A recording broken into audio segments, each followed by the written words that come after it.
everything football. Hey, man.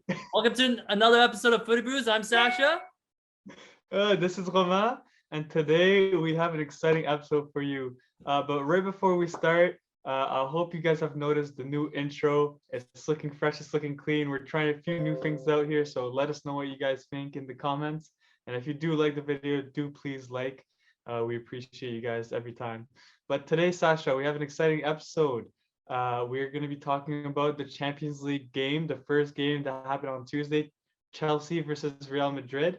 And you know what? I called it right. What can I say? 1-1 draw. 1-1 draw, and my prediction is still Chelsea. Real brings it home on aggregate. So yeah, Sash, what do you think about the game? So straight off the bat, it was a lot of big surprises about how both teams start. Weather maybe took a big impact on both teams, but to me, first 30 minutes, me and you were talking about it, is Real Madrid seemed really droggy. Like they looked like they weren't in it to win. First 30 minutes, Chelsea ran riots. TIMO WERNER is going to be kicking himself back and forth, thinking what would have happened if he had scored those goals. That's a must goal on every single striker. You expect any world-class striker to finish that, and that's going to be maybe a big miss throughout the game. But and then at the end of the game came a second half, new Madrid team. Isn't that how it always goes? Brand new Madrid team came out to play, looked much more dominant, looked like they actually had a fight to them. Chelsea kind of looked like they had to take a step back. But overall, I think it was a good result for Chelsea. They could have done more, but overall, I think it was a very fair game. I couldn't say one team was complete dominant compared to the other. I think it was a team of each one half type thing. Chelsea being the first half, and then Real Madrid being game of two halves. For sure. You know what? I don't disagree with you there, but I do think it was a bit of a bad result for Chelsea, especially considering the fact that Real Madrid started off so poor, and Chelsea should have just really capitalized more, and they had the chances to do so, right? Against a strong Real Madrid side, I'm not convinced that Chelsea has, the depths and the strengths going forwards. So they really needed to score those goals when they counted. But in terms of Real Madrid, wow, Benzema, how he brought them back into the game. Like to control the ball perfectly like that, and the volley at first time. Mendy looks scared of the ball. That's how much power is in that shot. So no, super good stuff by Benz. Super proud, still representing.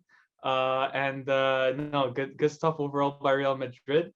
It did seem like they started off a bit slow, like you mentioned. It looked like their recent league form carried over a bit into this Champions League game, but as Zidane does with Real Madrid, he kicks them into gear for the second half, and they stabilized, they looked solid, and it didn't look like they were losing it from there. So unfortunately, Chelsea could have capitalized more. Mason Mount did play, a crucial role in that team. But as you mentioned, I don't think anyone else is more to blame than Timo Werner. Like, this guy needs to finish his chances. And I've been a big Timo Werner fan from the start, but he's making it really hard to be a fan of him right now, to be honest, because he's missing chance after chance, and you could just see his confidence dwindling game after game. I remember one specific game where he kicks the corner flag and hurts himself in that one Prem game, and it just felt like the embodiment of Timo Werner this season. Just like he tries so hard and he just fails miserably and hurts himself in the process, and it's just so sad.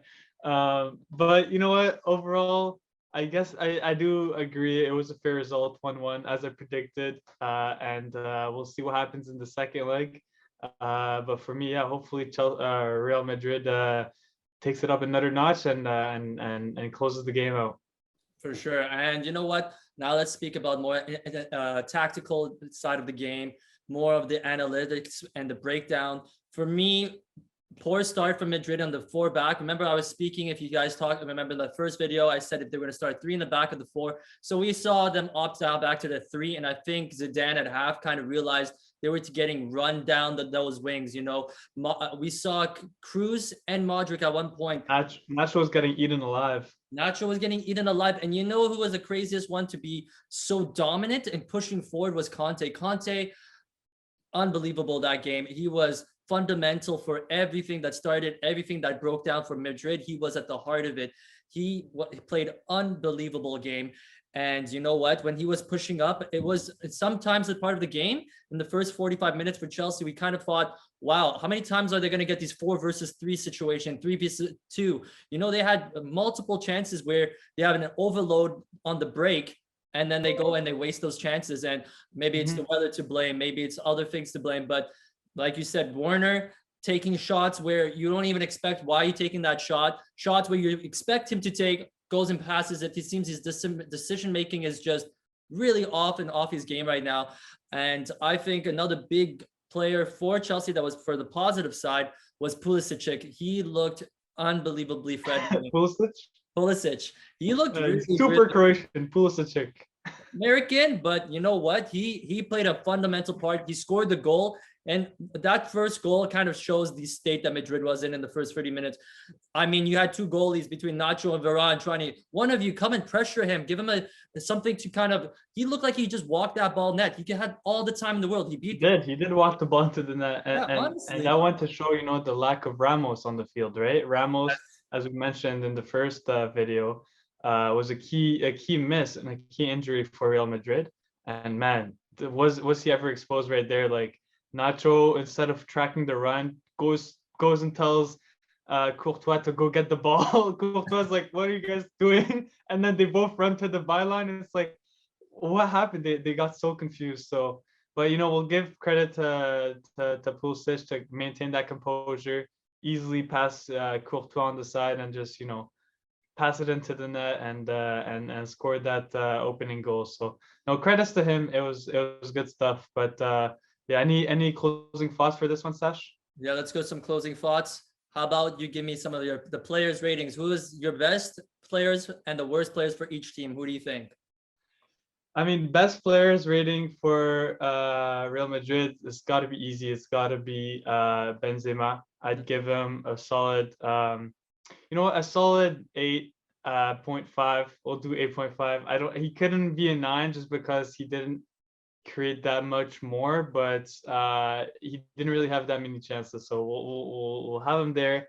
And then the worst has got to be Nacho, I think, with that obvious mistake, and he was just getting ran all over, especially in that first half. So he seemed like the weak link. I'd give him probably a 4 rating out of 10.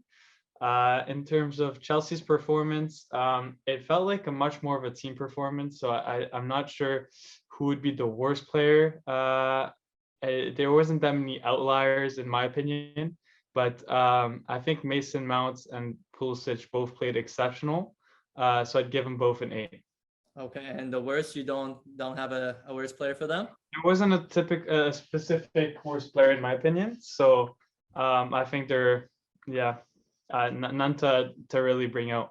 How about you? So I got off the straight for the Real Madrid. I'll start. Best player for me, I gotta say Benzema and Militao. Militao was fundamental in stopping a lot of those Mason Mounts and Pulisic runs down the wing. I think he was really good. And you know what, for kind of stepping into the shadows of Ramos, he did really well. I think out of the center back pairing between Varane and Nacho, he was definitely probably the strongest to break those counterattacks and kind of rely on him in the aerial duels. And he got the assist for Benzema.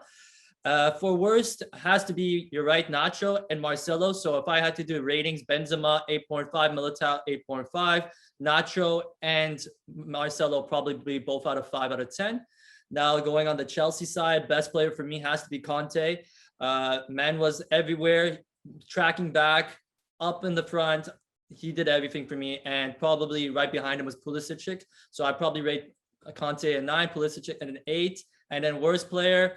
You're right, like maybe Mendy, and maybe Mendy to me had an off game. Yeah, I think it's maybe Mendy or Werner, but honestly, it's nothing like as disastrous as how Nacho is playing on the other side. So for sure, and that's why I gotta say probably, you know what, it's either Mendy, but Werner, I forgot about Werner. Werner definitely to Werner me is probably the worst. Yeah, now that I think back. It's not like he cost them goals, but he just really should have scored those. So maybe it's pretty much the same. No, exactly. So any closing statements for this episode? Yeah, no, I mean, thank you guys for watching. It's a pleasure as always. Catch us in the next one where we talk about the very other Champions League game that happened just today. Very exciting, Man City versus PSG. So no, nothing else, Sasha. Any closing thoughts? No closing thoughts. Thanks, guys. All Get out. right, buddy, Bruce out.